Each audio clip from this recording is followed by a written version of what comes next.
Om Sahanā-Vavatu, Sahanā-Bhunaktu, Vīryam Karavā-vahai, Tejas Vinā Vadhīta Mastu, Vidvishā-Vahai. Om Shānti, Shānti, Shāntihi. And below Sadhguru Sivananda Maharaj Ki, and for all of the saints and sages of all the traditions. Hari Om Tat Sat. So, did anyone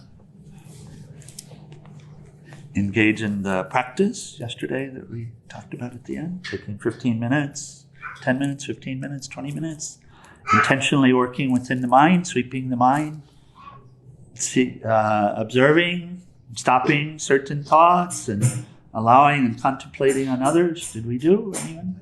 No? Okay, very good. Jai.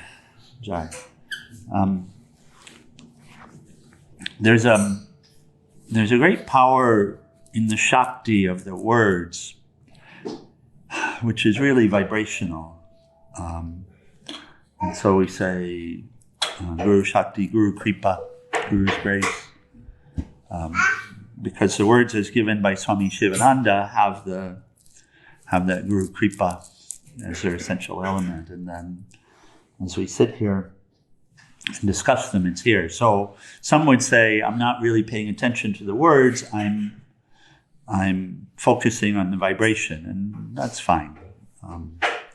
If we can focus very, very deeply and go beyond the words, then that's also beneficial. But really, to extract the meaning from the teaching, we have to do two things with it. We have to listen. This is Shravana. We have to listen to it carefully and actually be aware of what is being shared, not just the vibration. The vibration's there, but be aware of being shared. And in a book like Thought Power, we really want to be able to do this. And secondly, is manana, contemplation, and that's rolling it around. And that's during the day, taking some time with it, taking something that resonated, and making a point of being so aware when we're discussing it that you allow something to resonate within you, and you can say to yourself, I want to work with this. Really, to make this transformation happen apace, this needs to happen. You can't just let it wash over. You actually have to take something from it and work with it. And so that's manana. And in that, you can look at your own experiences, your own past experiences, your own current experiences. You can replay it. You can see if what is being shared is really true or not, based upon your own experience. And then there are practices, and we started in the part now where there are practices all through. And the third step of learning anything really, but in particular learning the truth. The truth is so well hidden, even though it's right here. It's so well hidden, even though it's right here. It's closer to you than your own jugular vein. Your own breath is the truth. It's not even your breath, not in the traditional sense of thinking I, me, mine. But because of the thought nature that we've come into this birth with, which is very much mixed and very much abiding in limited thought, we have to break through this. And the way we break through it is with thought power. So it's application of, which is nididhyasana. Nididhyasana is the third step, which is living the teaching, living as if it's true. And you do this. And we want to do it intentionally, because the more we bring intention to it and the more we really step out and live it. And practice means life. Practice and life are the same thing, right? Okay. There's so many gems in this. This is a... And some of them sound so understated, and then some mean so in your face with them. Okay, we'll continue. One of the in your face, thinking of words like vulgar passions. Will becomes impure and weak through vulgar passions. And of course, ego will want to run and hide on that one. What? Me?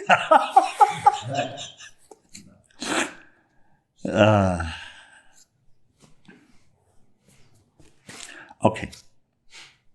So the last we were discussing, we took the practice from here, was don't allow the mind to bubble.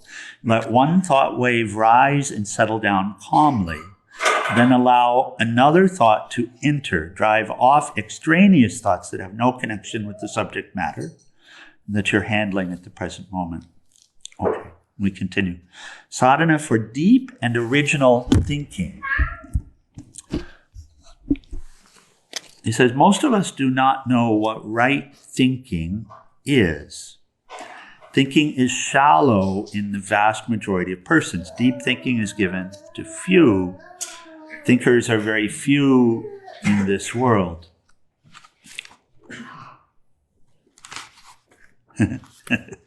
Here's what comes to mind. Most of us think that we're thinking, and I was poster boy for this. So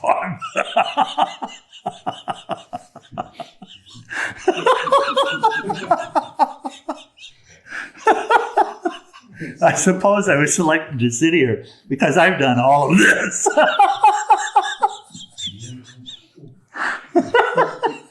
Checked all the boxes. Yeah, so I can't be righteous. I certainly can't be self-righteous because, yeah, anyway. I can live in the righteousness, and that's really the thing. Oh.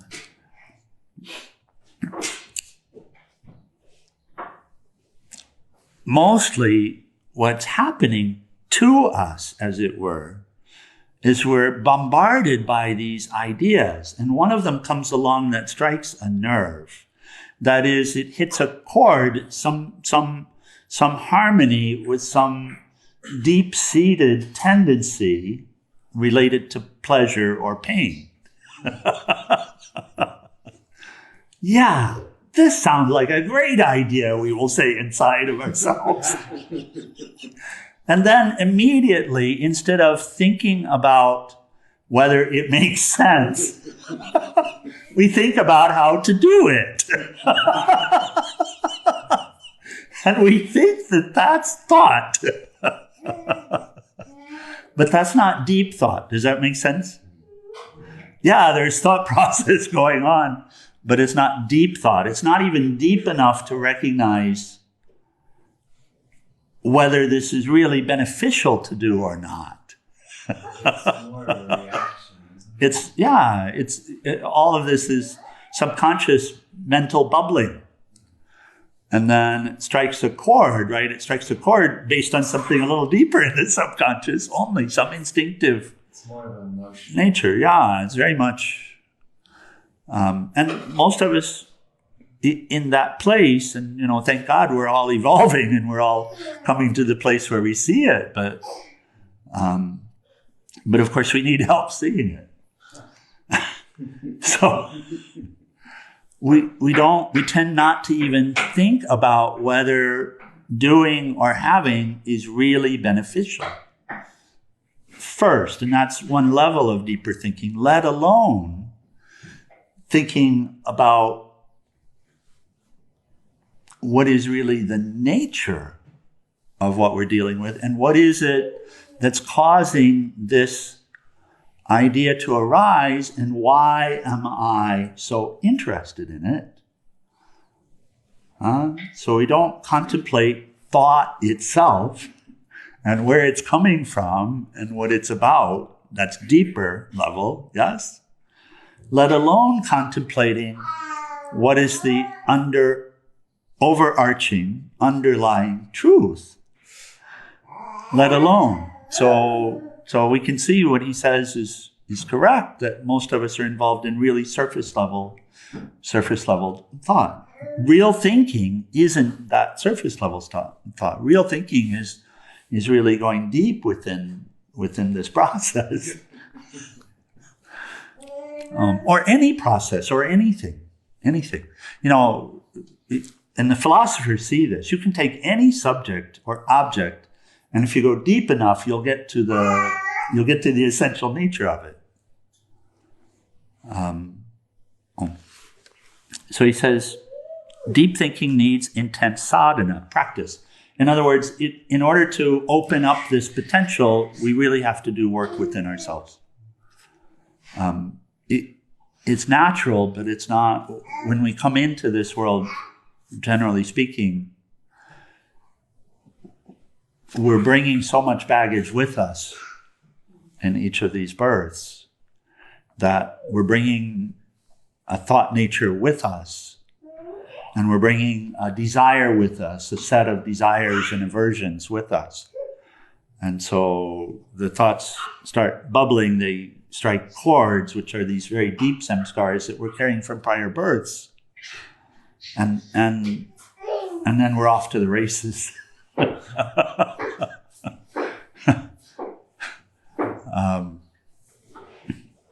So in order to change it, it really requires intention and practice. This is what he's sharing. It can certainly be done, but it requires a real intention and practice. He says, and it takes innumerable births for the proper evolution of the mind. Then only can it think deeply and properly. Now, don't think that you're far away from it because you have an interest in being here. Anyone joining us online as part of our Sangha, really anyone interested in truth, anyone interested in a higher life, anyone interested in a moral life, already has experienced many, many births. So already there's something happening within the mind where there's a seeking something deeper, something more real, more essential. So don't think it's far, far away from you. The questions that you ask, Nataraj, are beautiful because they're related to this that's already occurring. So there's a preparation that's been happening. So I have a question. Yes, dear. Swami Sivananda in this book often says to think uplifting thoughts and positive thoughts and things like this. Yeah. The thought that we have all these samskaras from previous births we have to work on, it feels heavy and dense and serious. It doesn't actually feel like an uplifting thought. I'm wondering what's going on there. Well, it's certainly beneficial thought. Okay. It's beneficial thought. And therefore uplifting. You have an idea that uplifting means pleasant. But that's that whole pleasant pain. That's raga-dvesha stuff. So if you're caught up in something mentally or emotionally, physically, whatever, if you're caught up in something that's detrimental, recognizing what you're caught up in is uplifting. Okay. Isn't it? Yeah. Yeah, okay. So that's what he's doing with this. You have a bear trap on your leg, you recognize it. Yeah, indeed. Then it's uplifting to let it go. Yeah. Now you might not call the experience pleasant, right. but you would call it helpful. Yeah. Okay, good. This is not a particularly pleasant book or pleasant subject. Oh, yes, dear. I don't know if it's relevant right now, but I've been wondering a lot about all the previous births and how it shapes how you come in. And I notice how many similarities my sisters and I have. It seems like we've gotten it from this birth. So I'm trying to peel away those layers of personality or whatever that is. Yeah. Interestingly, you don't know which birth these things came from. You see, we've been together so many times before. Okay, here. This might seem an aside, but it's a fun one. So the Buddha was asked by one of his disciples, Buddhaji, how many times have we been here before? And the Buddha smiled, a little Buddha smile, and he said, Bhikkhu? He said, see that mountain over there? Yes. I see the mountain. So you could look at Mingus Mountain and look at which direction is Mingus. It's this way. See that mountain over there? He says, the amount of times that it takes for a pigeon, he said, every now and then a pigeon will fly over that mountain, and it will have a bit of cloth stuck in its in its beak, and the number of times that pigeon has to fly over that mountain in order to wear the mountain down. That's how many times we've been here. So, do you remember any of your own previous? Well, when we know something, you can see them, because any of the tendencies that we've carried in were developed. We can see tendencies that are developed in this birth. We can come to know that the only way tendencies exist within us is because of prior action. That this formula that Swami Sivananda gives, we can see that it's absolutely correct, which is, sow an action, reap a tendency, sow a tendency, reap a habit, sow a habit, reap a character, sow a character, reap a destiny. We can see that works. And then we can see that each of the habits that we have come from prior tendencies. And sometimes you can see how they developed in this birth. And if you can't see how they developed in this birth, then you can know that they developed in prior births. So there's one way to see, and it's actually possible in a scientific mental environment where we accept the laws and then reanalyze, look back at this inner person, and you can see how it formed. So I'm curious if you yourself know any previous lifetimes you have memories of. So there are flashes and pieces and all of this. Yes. But I'm not interested in it. If I were interested in it, I could certainly take the time and I could talk with you about them. But I just don't have any interest in that story anymore.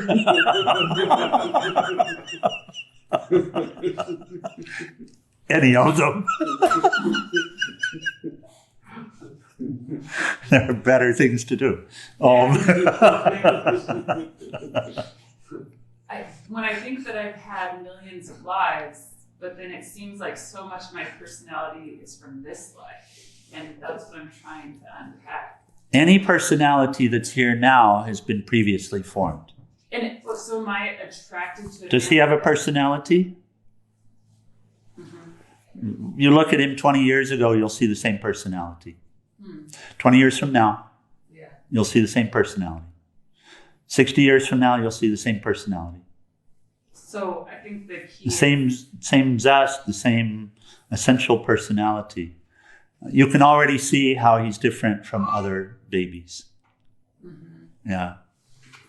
I guess what I'm missing is, I think I'm attracted to a family that has like extremely similar personality to mine. Is that what it is? Well, like attracts like. Okay. So you'll see that all through. And we tend to go towards what we like to be with. It's raga-dvesha. We tend towards pleasure and avoidance of pain. Okay. And so now, you look at the arc of relationships, and there are always, relationships are constantly changing. Drama.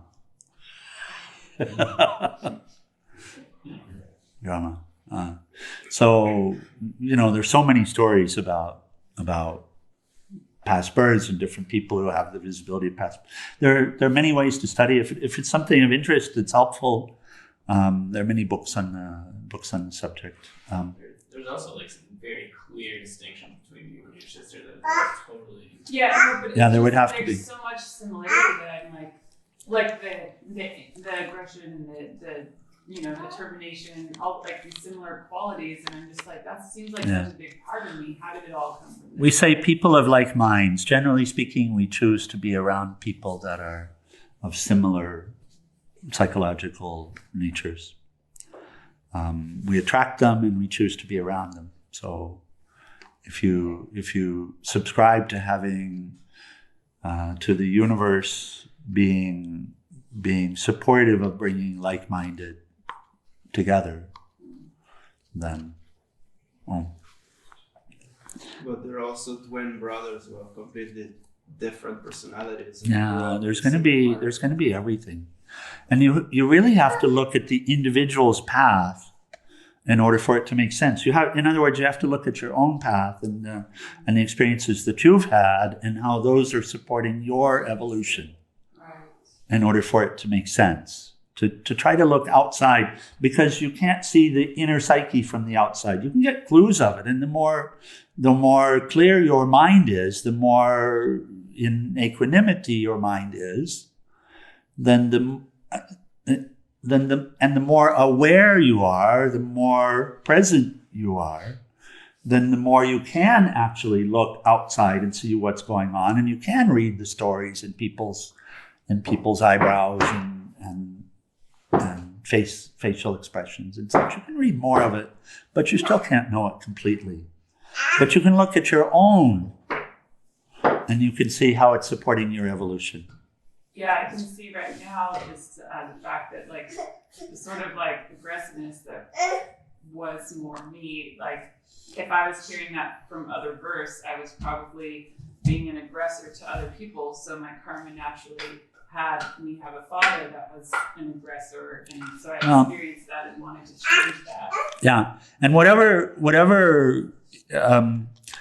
it is, Swami Sivananda here has been talking about the philosophy, and he addressed some of this discussion earlier on, and now as he looks at how to change the thought nature and take advantage of the thought power and willpower in our own development and in our own service. None of us live for ourselves. These lives are not about us, even though at one level they are. We could say, well, I came to work this stuff out, but you need a community in order to work things out. And you need things to happen to you in order to help you to see what it is that you have to work out, right? So that's karma, but that's also community. That's also the intelligence and the laws that are here, supporting, serving, allowing. Well, I haven't had many lives, many masters is a good book that I read. There you go. Okay. Thank you, Anjaneya. Okay. We'll take one more piece here and discuss and then close. Here. He says, independent and original thinking is resorted to by the Vedantins. Vedantic sadhana, which is manana and reflection. Manana is reflection. We were just talking about it. Demands a sharp intellect. In other words, to be able to really contemplate a statement or a teaching requires a sharp intellect, the ability to really parse. He says hard thinking, persistent thinking, clear thinking, thinking to the roots of problems, to the very fundamentals of the situation, to the very presupposition of all thoughts and being is the very essence of Vedantic sadhana, which we were just discussing, really. Okay, and then this point, meditation for applied and sustained thinking. So he gives us a practice. He says, being a great force, thought carries tremendous power. It becomes a matter of great moment to know how to use this power in the highest possible way and to the greatest possible effect. This can best be done by the practice of meditation. Applied thinking applies the mind to the object, and sustained thinking keeps it continually engaged. Rapture brings about the expanding and bliss of the developing mind, whose motives for non-distraction have been accomplished by those two kinds of thinking.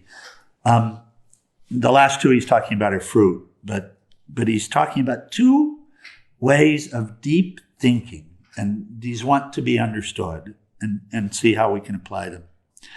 Applied thinking applies the mind to the object. So you choose what to think about. That's applied thinking. Does that make sense? And this is important because when we're caught up in it and the mind is our master, we're not choosing what to think about. We're bombarded by thoughts, and our own lower nature chooses which one to contemplate.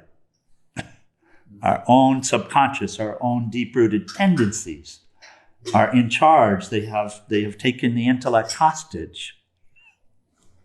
And we think we're choosing, but we're just choosing according to habit. Does that make sense? So applied thinking is you choose what to think about. You decide what to think about. That's also contemplation or meditation. So you choose. You can say, I want to think today, I want to take 15 minutes today and think about Swami Sivananda. Right? That's applied thinking. Sustained thinking. Object. And all you can think about are objects. You're the subject, and what you're trying to get to is the subject of the matter. But still, the way to think will have to do with objects, even though they can be very, very subtle. Right. You can contemplate the desires. You can contemplate the feeling of being separate. Very subtle, very deep. So that's applied thinking. You choose what to think about. And then sustained thinking is keeping the mind continually engaged on that object for whatever period of time. So now it's easy to choose an object to think about. It's easy to choose, I want to think about the life of Swami Sivananda. It's easy. And it's relatively easy to bring the first one or two thoughts. He was born in South Kerala. He was a doctor. Those are easy. Now, sustained thinking is keep it there. Keep it there. Not about like repeating it like a mantra, not about saying over and over again, he was born in South Kerala, he was a doctor. He was born in South Kerala, he was a doctor. But now thinking about all that's related to that, that's sustained thinking. And when some other thought starts to come, you bar the door and you continue to cultivate that sustained thinking. Yes? So these two are really the secret to successful meditation. Applied thinking, sustained thinking. Oh. I'm not sure if I was doing it right. Oh. So it was like... Oh, this is a little different actually than what we discussed yesterday. This is a bit different. Yesterday we were just working with bubbling mind and seeing if we could choose what thoughts to allow in and what thoughts not to allow in. Mm-hmm. This is different. It's actually different. So I still think I'm not sure if I did it right or not. It's okay. Okay. It's okay. If there's something to take from it, then you take that from it. But here's a bit of a different practice. It's related in a way. And it's something that we can do today. Does that make sense? You can take any particular object that you want, something that you know something about. Ideally, something divine and inspiring.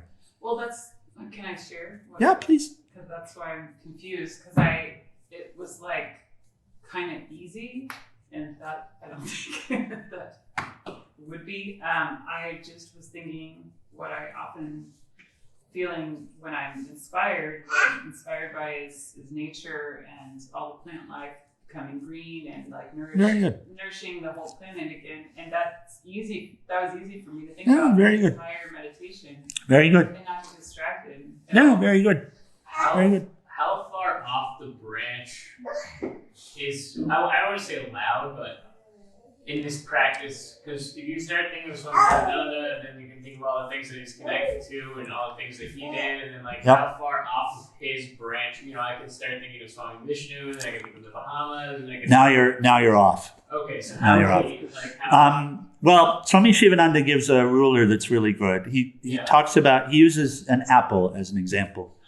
He says to meditate on an apple, anything related to the apple So the taste of the apple, the texture of the apple, the color of the apple, the sheen of the apple, the moisture that's on the apple, the density of the apple, all of that. But when you get to the tree, you're off.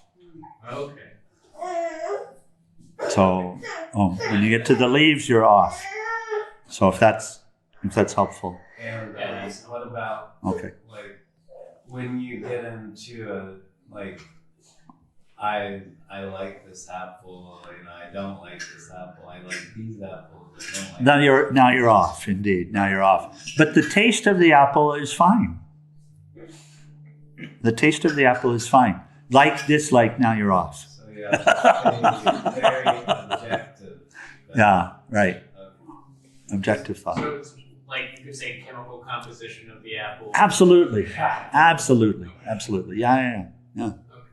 Yeah. Make up the, how heavy he was at this particular time, then you're still on. Okay. Okay. So we'll, now he did say something in terms of the fruit that's worth hearing now, and that is when we're able to control more and more the thought power in this way, he says, rapture brings about the expanding and bliss of the developing mind, whose motives for non-distraction have been accomplished by those two kinds of thinking. So mind seems to have a motive to be distracted. It seems to have a motive to go around and check out everything. Boredom comes in the mind. But he's giving actually a practice that will satisfy the wandering tendency of the mind, but keep it focused and sustained and centered, and therefore allow for the bliss to come forth. So, okay.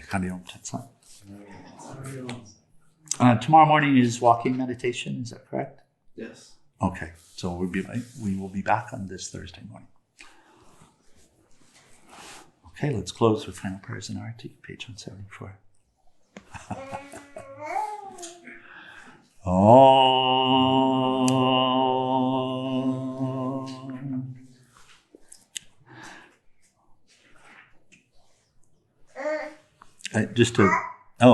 We have to check the comments or questions, by the way, please, sorry.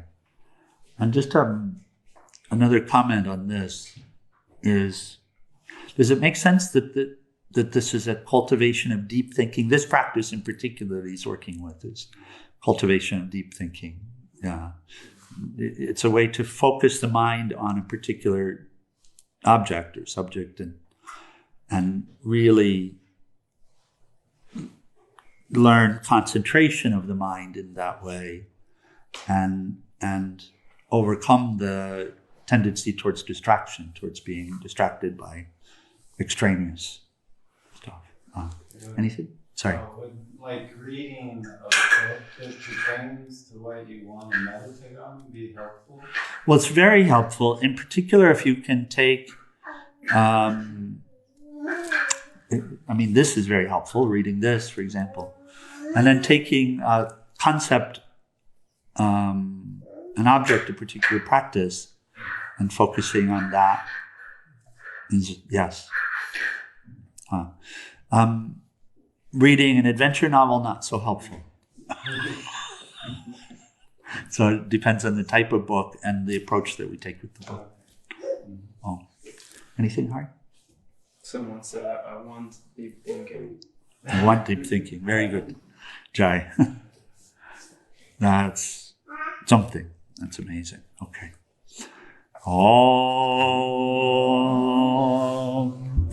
Om Trayambakam Yajamahe Sugandhim Pushtivarnam Orvai Rukmeva Bandhanat Mrityur Mukshiyam Amritat Om Trayambakam Yajamahe Sugandhim Pushtivarnam Orvai Rukmeva Bandhanat Mrityur Mukshiyam Amritat Om Trayambakam Yajamahe Sugandhim Pushtivarnam Orvai Rukmeva Bandhanat Mrityomritat. Om Sarvesham Swastir-Vavatu. Sarvesham Shantir-Vavatu. Sarvesham Purnam-Vavatu. Sarvesham Mangalam-Vavatu. Sarve Bhavantu Sukhina. Sarve Santu Niramaya. Sarve Bhadrani Pashyantu. Akashitu Prabhat Bhave. Asato Ma Satgamaya.